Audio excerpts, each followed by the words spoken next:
Okay, let me ask you something. Have you ever spent an entire weekend cleaning, organizing, feeling amazing about it, only to find your home slipping right back into chaos within a week? If so, you're definitely not alone. In today's explainer, we're going to dig into the work of Marie Kondo to answer a really fundamental question. Why does tidying never seem to last? It's this universal frustration, right? You put in all the effort, you make everything look perfect, and then, bam, almost instantly, the clutter just starts creeping back in. This cycle can make you feel like you're failing, but what if the problem isn't you at all? I mean, this probably sounds painfully familiar. It's such a common complaint. It describes this thing called rebound, that sinking feeling of defeat when no matter what you do, you end up right back where you started. And here is the crucial point, so listen up. If you're experiencing that rebound, it is not a personal failing. Let me say that again, it's not about you being lazy. It is a system failure. The conventional wisdom we've all been taught about tidying is just fundamentally flawed. It sets us up for a constant losing battle against our own stuff. So let's start with a simple, kind of overlooked truth. Tidying is a skill. Just like cooking or sewing, it's something you can actually learn and master. But here's the catch. Almost no one is ever formally taught how to do it. We are, pretty much without exception, a world of self-taught amateurs. This chart just illustrates the problem perfectly. I mean, think back to school. You might remember home economics classes, right? Maybe you learned to cook a meal or even use a sewing machine. But how much time was actually spent on the art of keeping a home in order? Yeah, practically zero. It's this core life skill that our education system just completely ignores. And get this, a full quarter, 25%, of Marie Kondo's students are women in their 50s. We're talking about people who have decades of experience running a household, and they're still looking for help. It just goes to show you that years of experience don't automatically lead to mastery, not if you've been using the wrong methods from the very beginning. Okay, so if we've all been taught these wrong methods, what does wrong actually look like? Let's spend some time debunking the most common and honestly the most ineffective tidying myths that have been holding us all back. The classic advice. Just do a little bit each day. It sounds so sensible, doesn't it? But it's a trap. This approach never ever delivers a dramatic, visible change. And without that powerful wow moment, your mindset never really shifts. Your habits don't change, so you just end up, well, tidying forever. Here's another one we've all fallen for.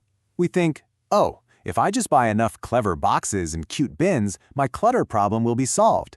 But really, so-called storage experts can often be just expert hoarders. Putting things away in clever storage just creates an illusion of order. It's a superficial fix. You're just hiding the clutter. You're not actually dealing with it. Now, this one is described as a fatal mistake. The idea of tidying room by room, the living room today, the bedroom tomorrow, it seems logical on the surface. But because we store similar things in lots of different places, we never get a true grasp of how much we actually own. You end up sorting the same categories of stuff over and over and over again, just in different rooms. So, if the old ways are doomed to fail, what's the alternative? The answer is a pretty radical shift in perspective. We need to stop treating tidying like a mundane daily chore and start seeing it as a significant, one-time special event, like a festival for your home. This right here is the core idea. You've got special event tidying, which is the big, life-changing marathon where you put your house in order once and for all. And that is totally different from daily tidying, which is just the effortless little habit of putting an item back where it belongs. The key is the special event has to happen first. You can't maintain a system that hasn't been properly set up in the first place. And the process for this special event is built on two very simple sequential actions.